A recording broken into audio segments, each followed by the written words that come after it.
All right. This is the Horus Hour. Horus. Hour. Let's see if that AI can get it right this time. Every time I say my name, the beginning of my show, they spell my name wrong. Every single time, and I have to go in and correct it. Let's see if they get it right this time. So, it's a storytelling show.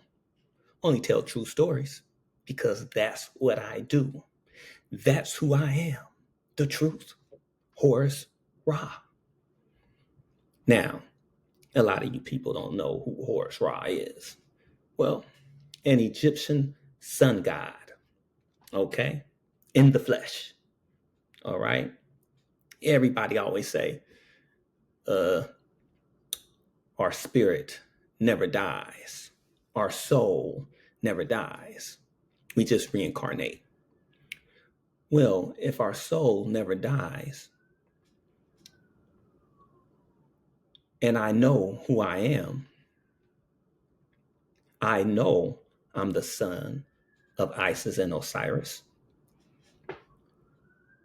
then why wouldn't I be Horus, the sun god, in the flesh? Why? Why not? I know who I am.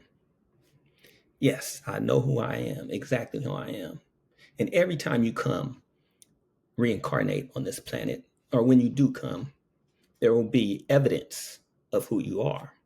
Like they have no evidence of this Jesus Christ, right? Which they stole that story from who? Horus. But there's plenty of evidence of Horus. There's plenty of evidence of Isis, and there's plenty of evidence of Osiris. Okay? You have the same three stars lined up on Orion's belt. Orion is shooting that bow and arrow right to the planet Sirius B. They all line up, they match. The temples in Giza, Egypt line up with the stars on Orion's belt. Yes, it does. That's a fact. On those stars, there's temples on the ground. These are facts. They have a temple for Iris. They have a temple for Osiris. They have a temple for Isis. And they have a temple for Horus.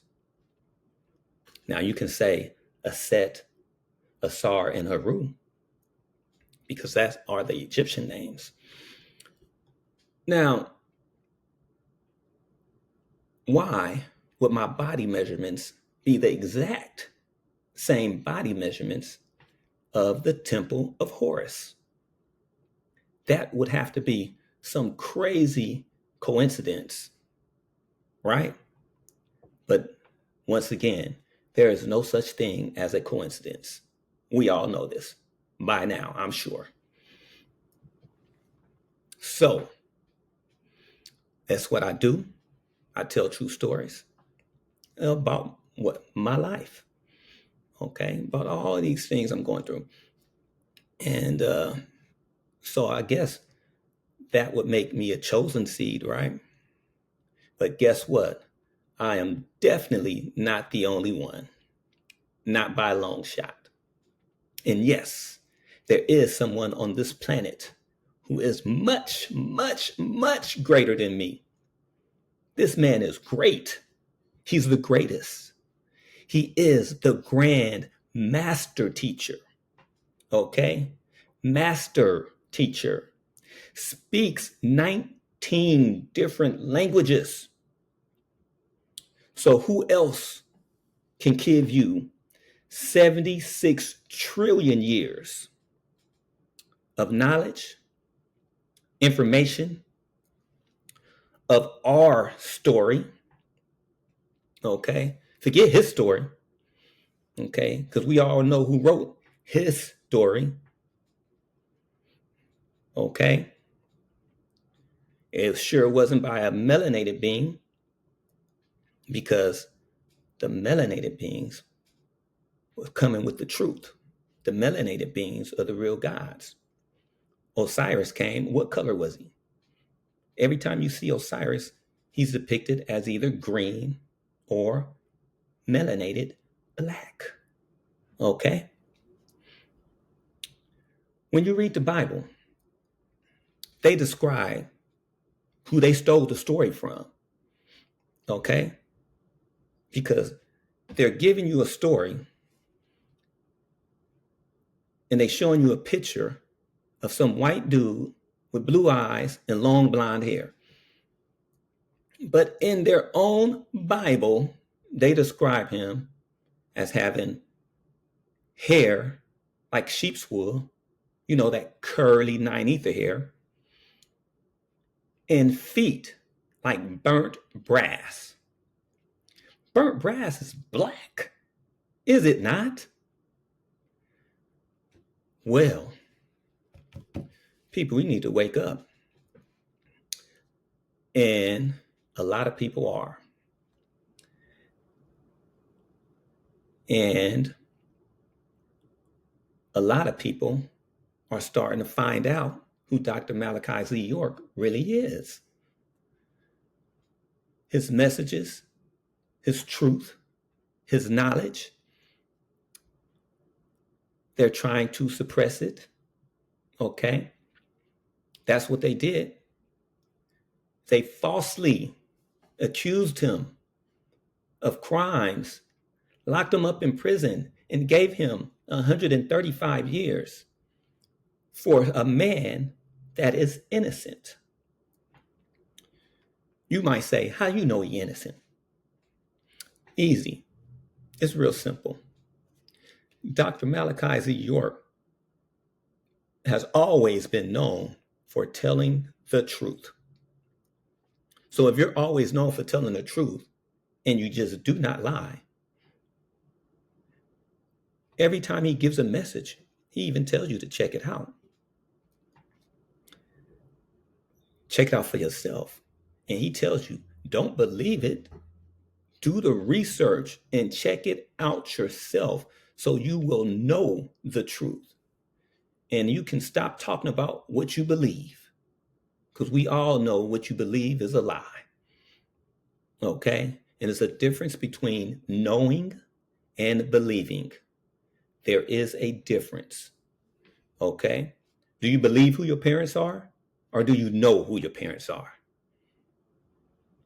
I know a lot of us melanated beings ain't seen our daddies in a long time, ain't sure who they are. But you get the point. I bet you know who your mama is, though. Okay? Let your mama tell you who your daddy is. And hopefully, these days, especially if you're living in the United States,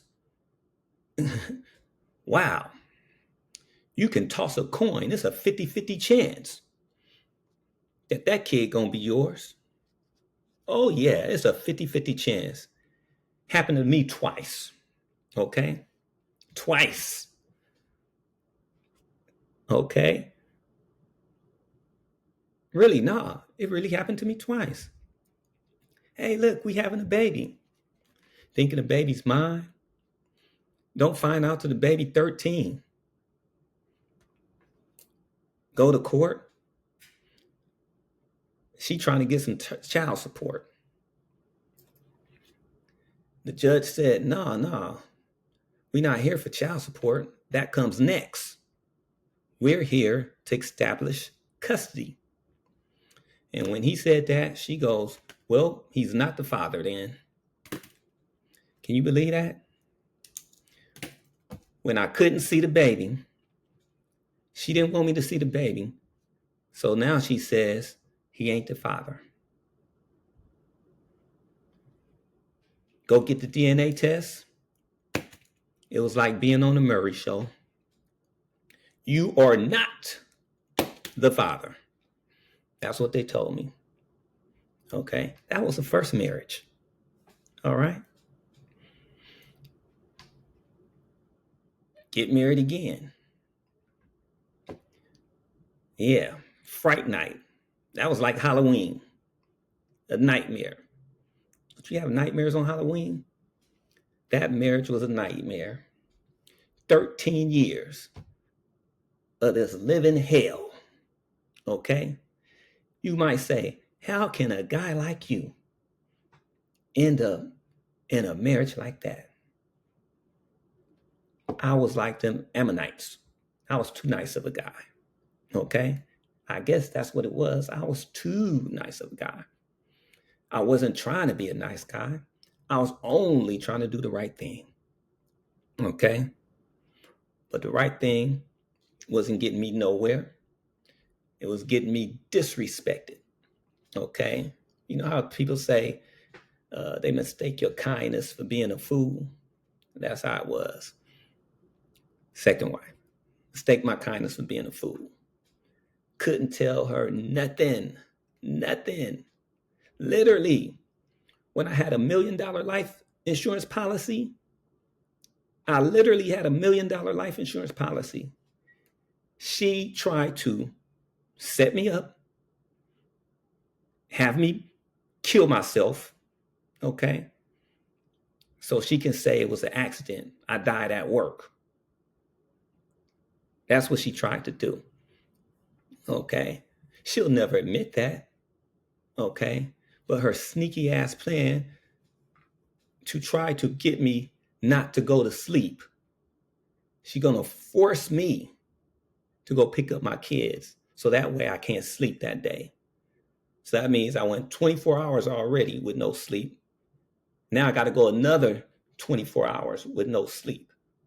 How many people can just stay up for days without going to sleep? So I'm going to be driving a gas truck. That's like driving a liquid bomb around, okay? You need to be awake. You need to be alert, especially driving at night.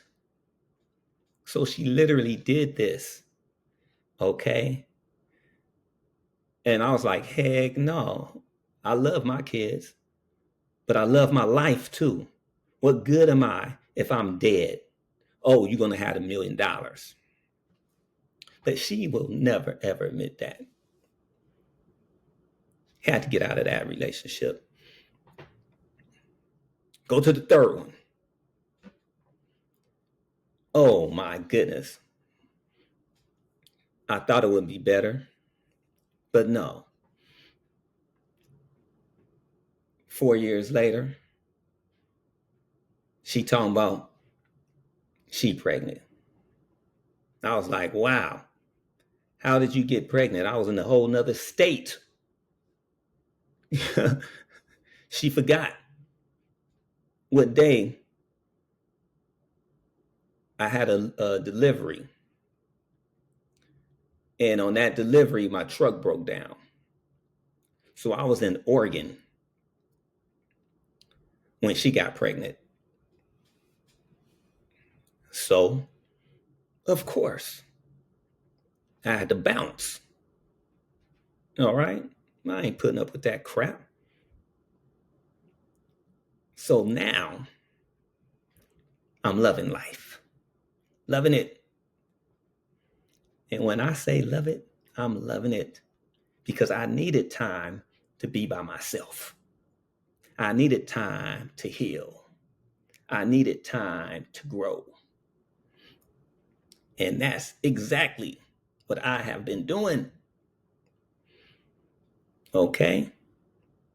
Taking care of myself, taking care of my health, and taking care of my wealth. So that's what I'm doing. And telling stories. Okay? Do you know when I was in Hollywood, that fake, phony, well, you see how these people are. Okay? I would get so many standing ovations, never told one joke. Never told one. I would just tell true stories. I would just tell a story. That was it. And they would be cracking up laughing. So instead of being a storyteller, they keep trying to tell me to be a comedian. And I'm going to comedy clubs, doing the same thing, telling the same stories I tell at the storytelling shows. So today, I would like to say, for all you melanated beings, if you want to find yourself, find out who you are, know who you are, you're going to have to check out Dr. Malachi Z. York. He has a book for you. He will answer any question you have about any religion. Okay? He'll explain to you Wusabat, the Wusabat culture. Okay? The first, before all your religions. Okay, all you religious people, I want you guys to go. Tell me how far back your religions go. Okay? Tell me how far back they go. Now you're going to go back, what, 6,000 years? Because that's as far back as you can go. Everything before that is written in stone. So how in the heck are your books that you wrote supposed to be the truth? That which is written in stone is not? That which came first, that's not the truth? But the book that you call yourself copying from is the truth? Nah, I don't see it that way. Not when I can read that same book and just point out a whole bunch of lies. Okay? But hey, go ahead, keep reading that Bible. See, I'm not like Dr. Malachi Z. York. Dr. Malachi Z. York studied all the religions, speaks the language. I don't. Only religion I know about is that Christian religion. That's the only one I'm really familiar with because that was the church I went to. I went to a Pentecostal, okay? The Holy Rollers, the ones that think they way up there, okay? They above all the other Christians, okay? They the church of God and Christ, okay? They fall out on the floor. They roll around on the floor. They say they got the Holy Ghost. And I ain't never seen a bunch of holy liars as much as I seen these holy rollers will straight up roll around on the floor, foam at the mouth, do all this stuff, and then lie on somebody and say they got the Holy Ghost. People, I've seen it with my own eyes. I've seen it. What in the world are they saying when they talking? How come they can't never tell you what they said? Because they think they feel with the Holy. See, God is not like that. God is not confusing.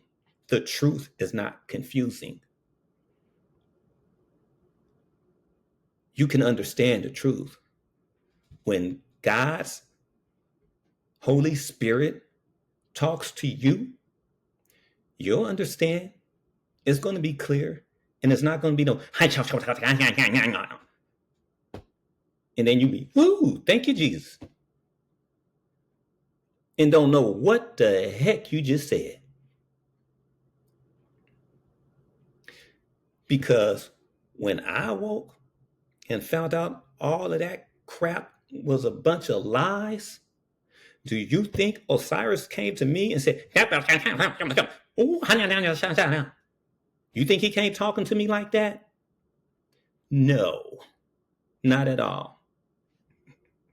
He said it's time to wake up. Okay. Opened my eyes and showed me, okay, what was real.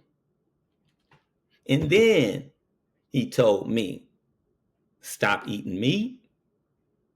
Don't eat anything from an animal. Don't drink milk. Okay. Don't eat beef. Don't eat any animal. And that's what he said. Don't eat any animal. especially a cow, because they're sacred animals. All right? Don't you see the mother of the earth, Isis, has those cow horns on her head? You're not supposed to eat cows, people. All right? Now, half the food they serve in America is poison for you anyway. They treat the animals horrible. Okay? You got to think about all of that energy that's going into the food that you're eating. Okay? And then again, how can anything dead be good for you? How can anything dead bring your body life? You put a dead carcass in your body and you think you're supposed to feel good and have life. I thought you loved yourself. If you love yourself so much, why are you trying to kill yourself slowly? Does your God want you to kill yourself fast or slow? Or does it even matter? Okay? Why kill yourself slow? Why don't you just get it over with? Okay? It's a lot cheaper to buy a bullet. Okay? That's cheaper. One bullet is a whole lot cheaper than a T-bone steak. Guarantee you. All right? So anyway, if you live in the right way, you'll be following the laws of Mayat, the laws, the ideas of Mayat, the 42 laws of Mayat, the 42 laws of nature. This is how we are required to live. And Mayat tells you to honor animals with reverence. How can you honor any animal if you kill them and eat them? But, don't matter. Y'all gonna hear this podcast and put you down a T-bone steak anyway. Okay? Might fry up some pork chops. Might even do that. You don't hear me though. Okay? That's why so many people are still dying of cancer. They got colon cancer. They got heart disease. They got high blood pressure. They got diabetes. All of this stuff comes from having a poor diet. So, anyway, what story am I going to tell today?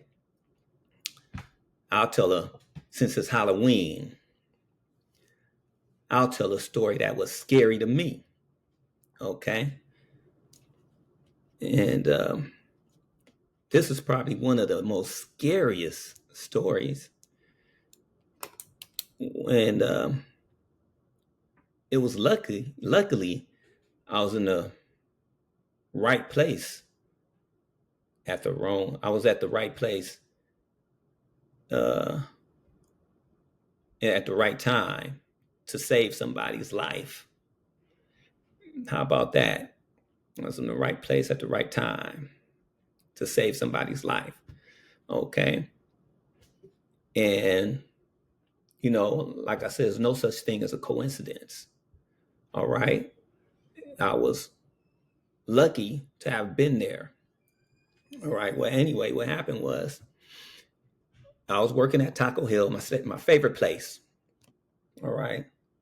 And this is one reason. This is another thing. They had start calling me the hero. They used to call me Super H. All right. They called me L7. Okay. First they called me the Black Jesus, L7, and then Super H. Okay. It's like I'm a superhero because I saved 3 women in 1 week. Okay. Literally. Okay. One of them wasn't a woman. One of them was a little girl. So I'll tell you about that story first. Anyway, I'm on my way to Taco Hell. All right. But I forgot my smock. And that was the only reason I went to my house. Usually I get out of school and I go straight to work. And sometimes if I have a few minutes, an hour to kill or something like that, I would stop by my house because we lived only a couple of blocks away. I wouldn't even drive my car. That's how it was sometime. I wouldn't even drive, leave my car parked in the front of the house, and I would just walk to work. All right. That's how close I lived to Taco Hell. So anyway, I forget my smock, and I got to go back to the house and get it. But I was like, oh, cool. I could hang out with my little sister for a little bit. You know, I ain't seen her all week. And I get to the house and nobody's there. I'm like, dang, what happened to, usually my mom and my little sister's at home at this time. And I used to do, my sister was about 7 at the time. Okay. And her little friend was lived next door, lived right next door, little friend. And she was the same age. She was 7 too. So they was like the little buddies, 2 little girls, and they the buddies. And so I didn't see anybody in the house. I pick up my smock, and next thing and there's another good thing. Good thing my mom's bedroom window was open, and and I had the front door open. So what I hear is some little kid crying and saying, "Please stop, please stop." And they were like really sobbing, right? And it sounded like my little sister. So I'm like, hey, what's going on? So I run out my bedroom and I start looking around the house. I'm like, where? Because I can hear her like really clear. But that was the reason I could hear her so clear is because he went past my mom's window while he's dragging this 7-year-old girl past the window. He was dragging the next door neighbor, that little girl. He was dragging her, and he drug her right past my mom's bedroom window. And that's when I heard the scream. So I look out the window, I don't see nobody. I look out the front door, I don't see nobody. But I still heard her when I got to the front door and the front door was open. I heard her screaming more, right? Please, please stop, stop. Like that, right? And he said, shut up, shut up.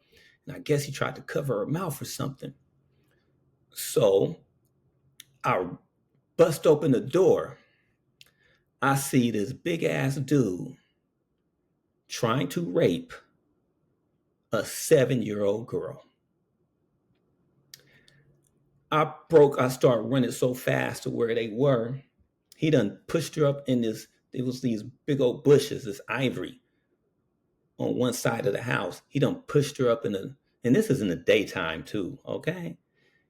Anyway, he done pushed her up in these bushes so you can barely see her. Had his pants around his ankles. And when I saw that little girl's panties on the ground, I grabbed this dude and I started beating the crap out of him.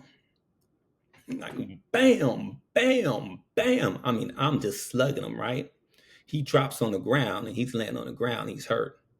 So I take my smock and I cover the little girl up, and I walk her to her.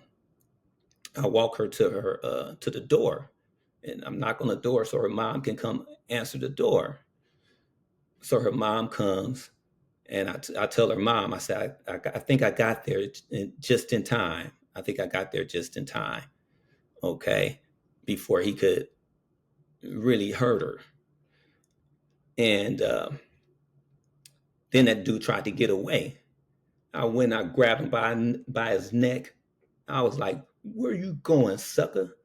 And I started punching him in the face. Boom, boom, boom. So this was a kid that lived next door on the other side of our fence. He was on the other side.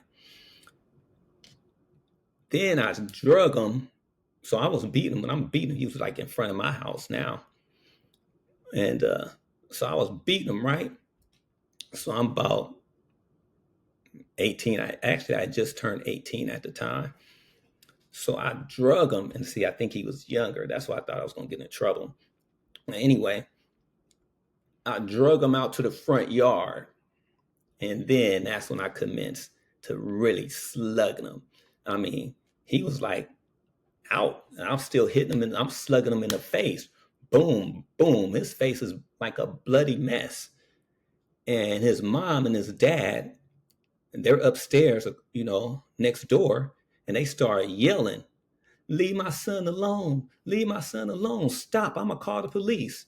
I said, "That's a good idea. Call the police." I said, "As a matter of fact, why don't you?" I told his father, his father was like 42 years old. I said, "Why don't you bring your butt down here and save your son? Don't tell me to stop. Come save him." Because my intentions was not to beat that dude up, was to kick his daddy's ass. All right? I didn't want to fight his mama, but you live with your mama and your daddy, and your son did this?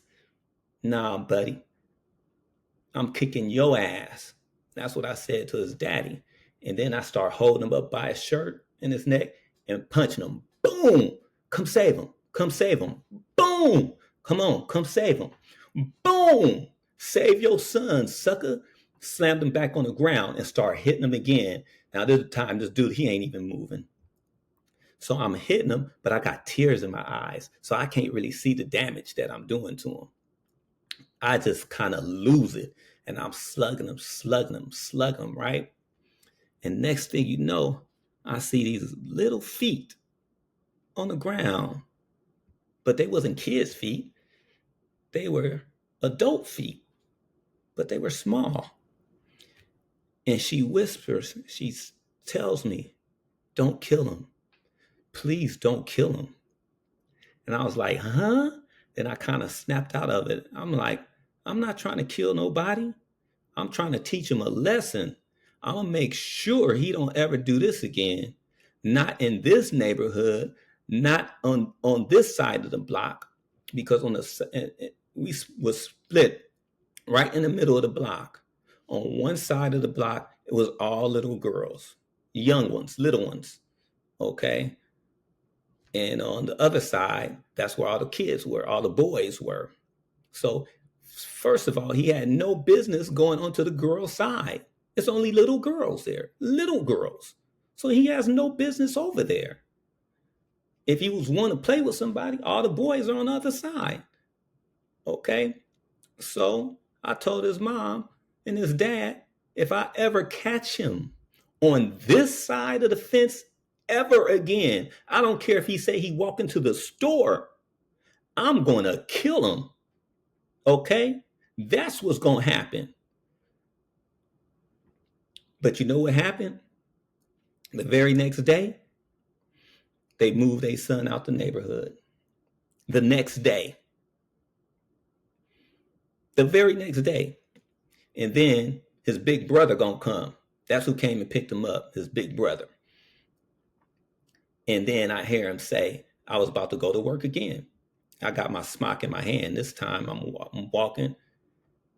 And I heard him tell his little brother, "That's the dude right there." So I looked at his big brother and I said, "Yeah, I'm the dude. What the F you gonna do? You approve of that crap?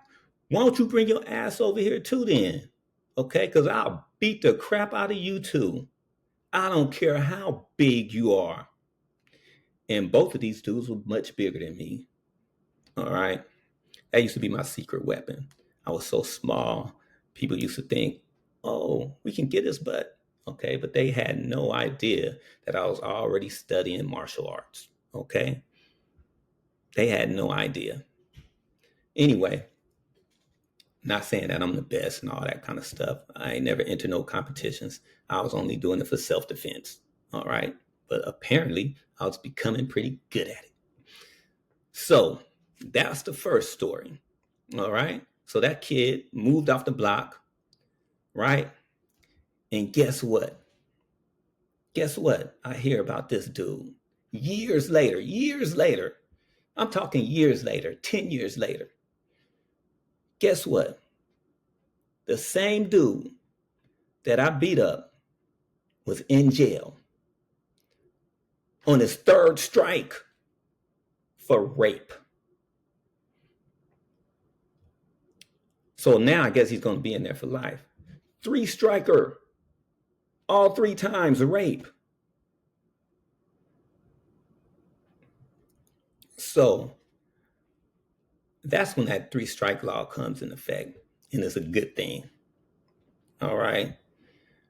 They made that 3 strikes law to put away melanated beings and, or black and brown, whatever you want to call it. They made that rule for that.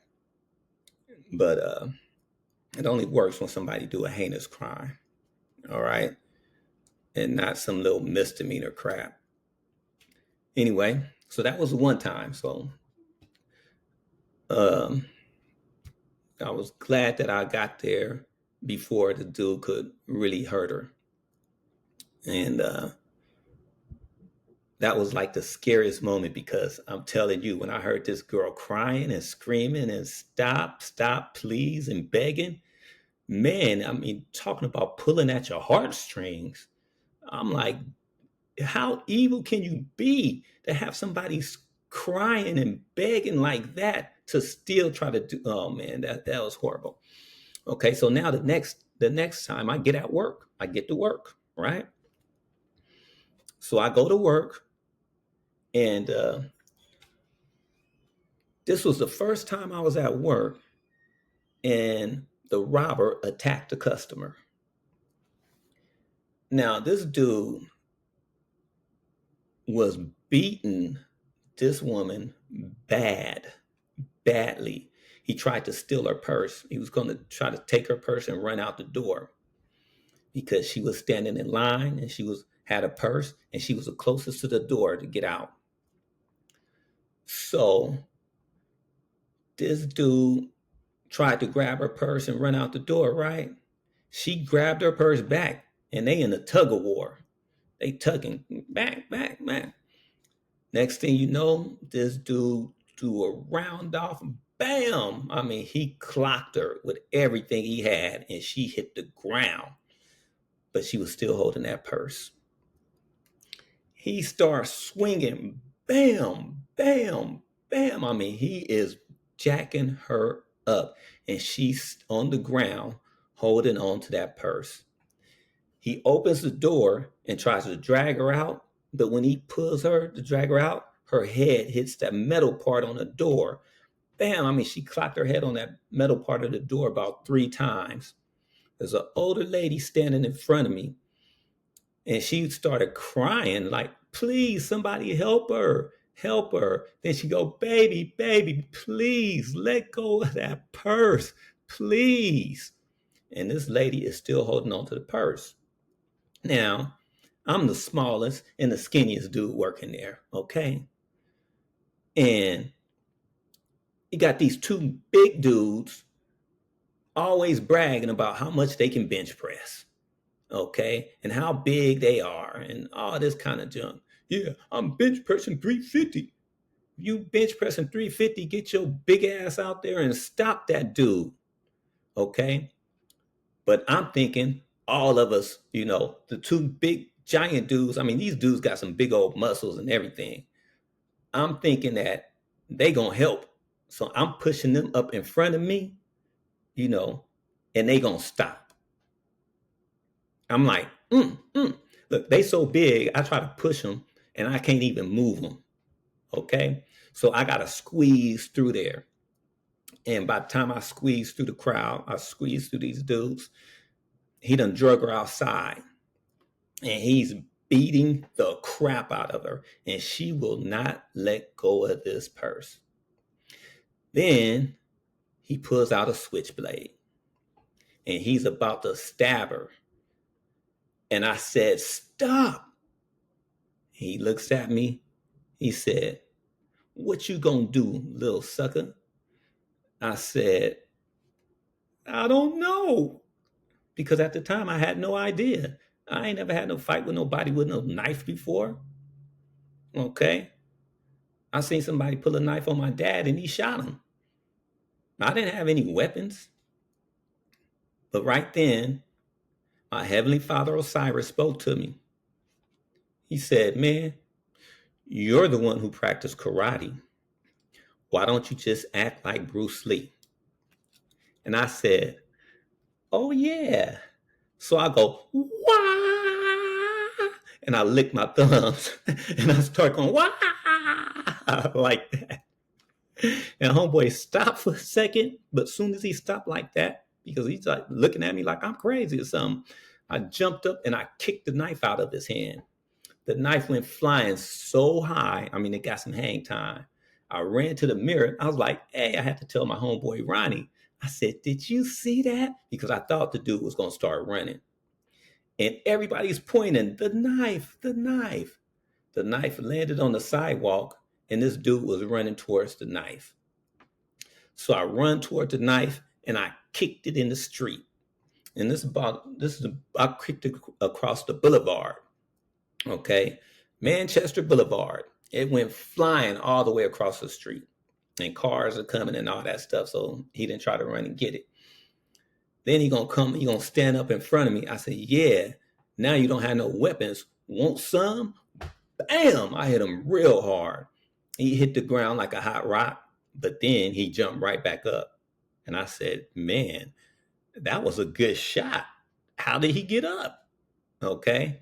So he's standing up. I'm like, come on. Bam! I hit him hard again. He hit the ground. Bam! And jumped right back up. I was like, oh my goodness. Then he turned around and started running. So I gave chase. While he was running, I swept his feet. He flew up in the air and his head hit the bumper of this old Cadillac. I'm talking about the old Cadillacs when they had the steel bumpers, not this fiberglass stuff, the steel bumpers. Bam! I thought this dude was dead. You know what he did? Jumped right back up and turned around like he was finna fight me. Now, after I saw that, I wasn't trying to fight this dude again. Okay? I stood up and act like I was going to try to fight him. But if he would have came towards me, I was going to run. And as a matter of fact, we both turned around and started running at the same time. Okay? And that's what happened. Because I'm like, hey, let me get out of here. This dude is, if that car didn't knock him out, if flying through the air, running that fast, flying through the air and crack your head on a steel bumper, if that don't hurt you, my little punches ain't gonna do nothing. You doggone right, I'm finna run. Anyway, I'll get back to the Taco Bell. This lady is still laying down on the ground holding the purse. She's still holding that purse. So the manager, his name was Bruce. Okay, so Bruce, he couldn't help because at the time Bruce had a broken hand, and he had this big old cast wrapped around his hand, and it went all the way down to his elbow. So he couldn't do anything. And uh, but he offered to call he asked the lady if she wanted him to call the police. She said no. He was like, I mean, lady, you don't want any help? And she said no, she just want to go home. But it's like, don't you want to go to the hospital? You should go to the hospital to get checked out because he done hit her in the head several times. And the way her head hit the steel part of the door, I mean, wow. And she said, no, she didn't want to go to the hospital. She didn't want no police. She just want to go home. So Bruce helped her up and started walking her to her car. And I was like, dang, what did she have in that purse?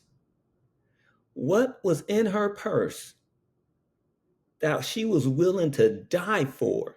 Because she was still holding on to that purse when he pulled out the knife and was finna stab her. That was crazy.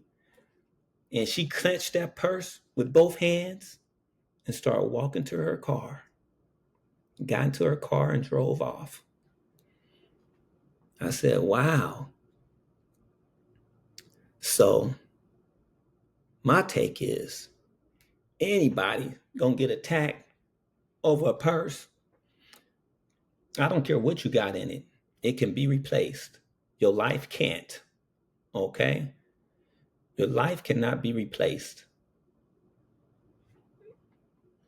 Give it up. Somebody come from any of your material possessions. It's material possessions. You can always get it again. Give it up. Okay? Especially if it's a car or something. Don't you have insurance? Here you go. You ain't got to carjack me. You ain't got to put no, you got a gun to my face and want my car? Here you go. It's just that simple. They used to come in to rob Taco Bell. No need for no guns, buddy. Holster your gun. I open up all them cash registers. That's right. And so now, so that's two. So after that happened with those two, now, like I told you, they calling me Super H. Like I'm some kind of superhero or something. I wasn't trying to be no hero. Okay. I just happened to be there. And hey, I do believe in justice. Okay. I do believe in helping people that need help. I do believe in that. Okay. So these people needed my help. So now the third one is Gangster Ed. Oh, this dude thought he was such a gangster. But what he was really doing was riding off his brother's coattail because his brother was the real gangster. Okay. His brother, all right, is the real gangster. He's in prison now. Okay. I'm not sure how long he got for that murder, but I haven't heard about him getting out. And he might have got life, 25 to life or something. I don't know. But I know he went to prison. And anyway, what happened was this dude was supposed to be so tough and so bad. And like I said, they was calling me L7. All right. Talking about I was a square. I'm like, dang, why y'all calling me a square? Because I don't lie, I don't drink, and I didn't smoke, and I barely use foul language. Barely. It was rare. I just didn't feel the need for it. Not, I wasn't trying to be holier than thou, nothing like that. I just never felt the need for it. All right. So anyway, yeah, call me Black Jesus, L7, and then Super H. But anyway, this guy calls me and says, hey man, Mad Dog is in my house and he won't get out. I said, why you want him to get out? Because he beat up my sister. I said, you got some dude in your house that beat up your sister and he won't get out? I said, what's the matter? You got a weapon or something? I said, you got a gun? He's like, nope. I said, you don't have a gun? You don't have a knife? He's like, nope. I said, he don't have a gun or a knife. Make him get his ass out your house. I tried to, but he won't go. I said, he beat up your sister and he won't go. I said, who is this dude? He goes, it's Mad Dog, man. Don't you know Mad Dog? He's the one who knocked out so-and-so. Don't you know that dude? He knocked out this guy and he knocked out that guy with one punch. I said, what the other guy do? They didn't do nothing. I said, wow. I said, I don't know any of the people you're talking about that he knocked out. I don't know any of them. And I don't know who Mad Dog is. But I bet you one thing, when I get there, he better get out the house. So now I go over there. Mad Dog is still there. Mad Dog is so much bigger than me. Okay. He starts laughing when I come to the door and said, what you gonna do, little nigga? Just like that. And I said, you like hitting girls? And I said, well, guess what, punk? I'm little, just like a girl. And then I knocked his ass cold out with one punch. This big ass 6'5", 300 and something pounds, got his ass knocked out with one punch by somebody I was short at that time. I was only 5'8" and 150 pounds. Knocked his ass out with one punch. He's laying down on the kitchen floor. And my friend Ed goes, man, this dude is out. What you gonna do now? I said, shit, I'm gonna do him just like my daddy used to do me. And I went and I kicked him right in the head and started stumping him in his face. And then Ed grabbed me by my shoulder and said, hey, dude, you're gonna kill him. I don't want you to kill him. I said, my daddy didn't kill me when he did it. He goes, no, dude, you can't do that. You can't do that, man. You cannot kill him right here in my kitchen.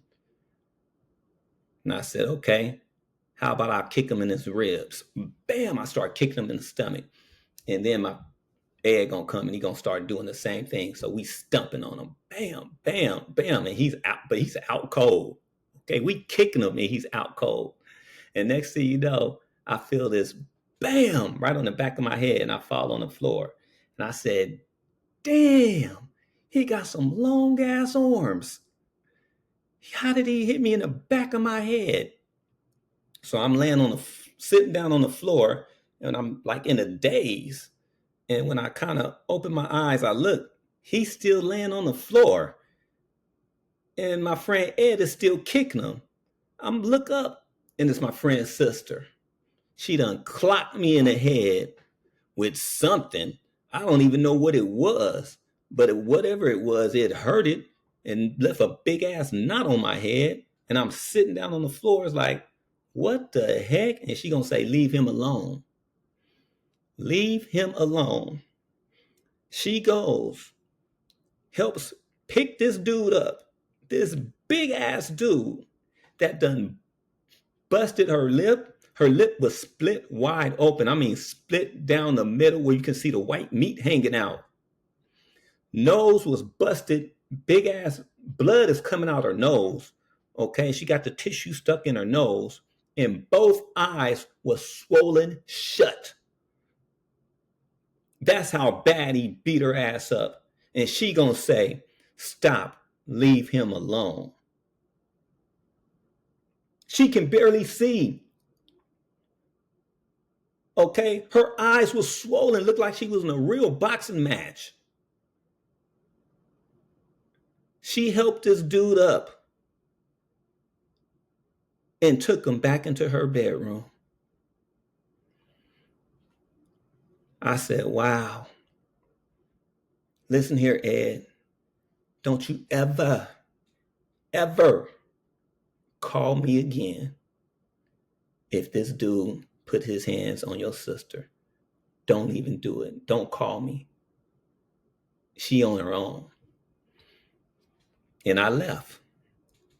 So that was the 3 girls in 1 week that I saved, and they kept. And after that, they didn't call me L7 or the Black Jesus no more. It was always Super H. Hey, Super H. Okay. Uh, just a couple of times they might still call me L7. Like one time, Nate called me L7 and saved my life. Because none of the dudes over there on that side of the hood, I didn't live over there. Okay. And these dudes was like real thugs and gangsters. And if you show up on their street, you better be with somebody that lives on that street that they know and they like, or else you getting a beat down. Okay. And that's what happened to me. One day I went over there, just to visit. And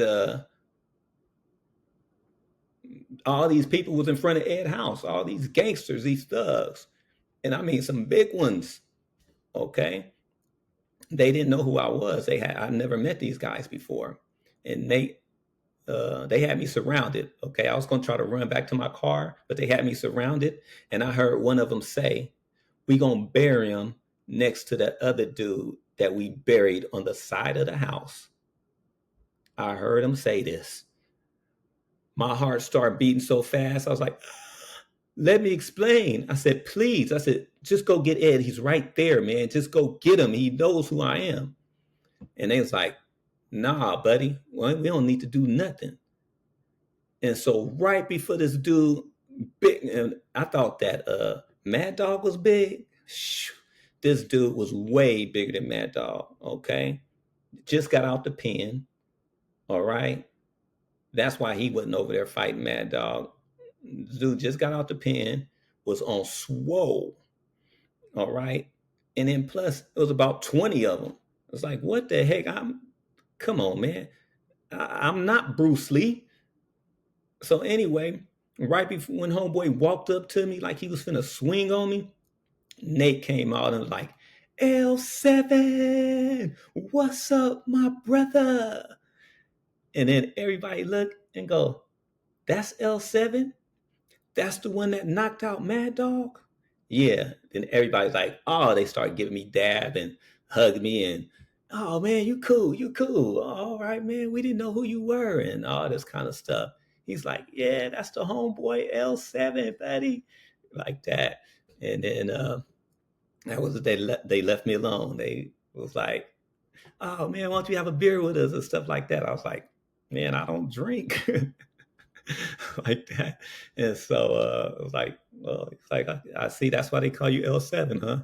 He said, "Yeah, man, L7 don't drink, he don't smoke, he don't curse, but he will kick your ass," and start laughing.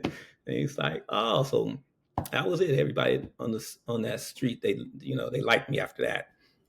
Okay, so anyway, those are 3 times that, you know, I saved, helped somebody out.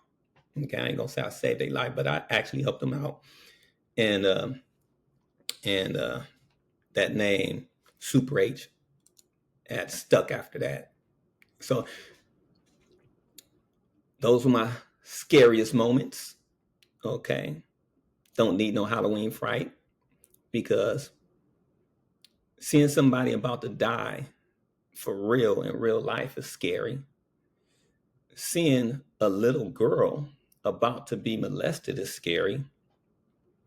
And then having somebody say, "Yeah, let's bury him next to the other dude that we buried on the side of the house."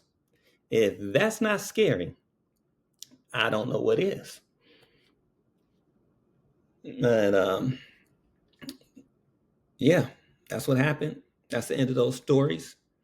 And hey, that's will be the end of this show for today anyway.